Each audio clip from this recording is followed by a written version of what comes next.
وہاں غنچے چٹک بھی جائیں تو کلیاں نہیں کھلتی، وہاں خوشبو نہیں آتی، کوئی تتلی نہیں آتی، کوئی جگنو نہیں ہوتا۔ وہاں جب پیاس لگتی ہے تو بس آنسو بہاتے ہیں یا آنسو گیس پیتے ہیں۔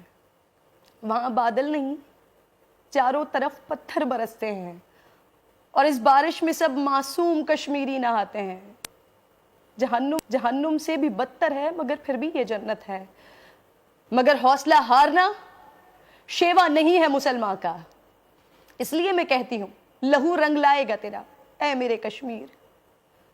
تو جنت ہے، تیری جہنم کی راتیں گزر جائیں گی، حوصلہ رکھنا، وہ وقت قریب ہے کہ جب میرے کشمیر میں لہرائے گا سبز ہلالی پرچم، نعرہ تکبیر بلند ہوگا، سارا کشمیر سجدے میں ہوگا۔ لیکن اس سے پہلے ناظرین، آج کشمیر میں درندگی، وحشیت، جرم، بربریت کی انتہا ہو گئی۔ 3 سالہ معصوم بچے کے سامنے اس کے نانا کو گاڑی سے اتار کر گولیوں سے بھون ڈالا۔ معصوم بچہ نانا کے لاشے پر بیٹھا آنسو بہاتا رہا۔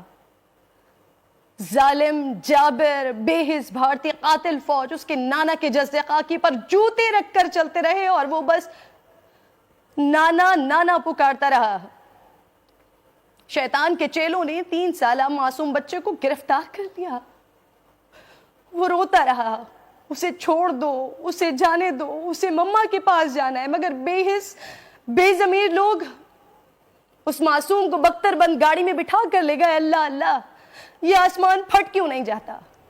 قہر خداوندی ٹوٹ کیوں نہیں جاتا؟ کب تک سہمے کشمیری؟ کب تک کٹے گا کشمیری؟ کب تک مرے گا کشمیری؟ اس بچے کی آوازیں ناظرین، یہ کسی کے لیے بھی برداشت کرنے والی آوازیں نہیں ہیں۔ کہاں ہے سارا عالم؟ کیا ہمیں آج بھی کسی سلطان صلاح الدین ایوبی، کسی سلطان محمد فاتح کی تلاش ہے؟ کافر تو کافر، نام نہاد مسلمان ممالک کیا کر رہے ہیں؟ اور اوائسی، اس کو تو بس میں کچھ کہہ نہیں سکتی۔ کہاں گئے انسانیت کے چیمپئن؟ کیوں کوئی آواز نہیں ہے؟ کب تک ہم صرف چلاتے رہیں گے؟ کوئی مدد کو کیوں نہیں آتا؟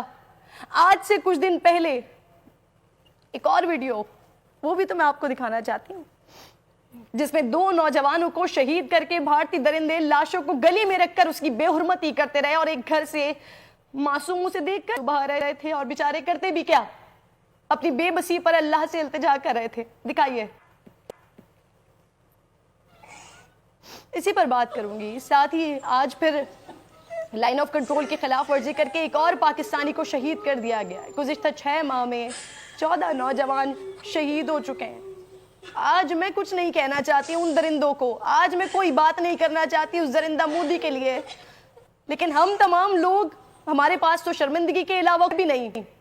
کیا کہیں اپنے کشمیری بھائیوں سے کہ آپ جو سب کچھ برداشت کر رہے ہیں، ہم صرف تھوڑا سا چیختے ہیں، چلاتے ہیں، روتے ہیں، اور پھر بھول جاتے ہیں، اور پھر کوئی نیا سانحہ ہو جاتا ہے، اور پھر ہم اس پر بات کا آغاز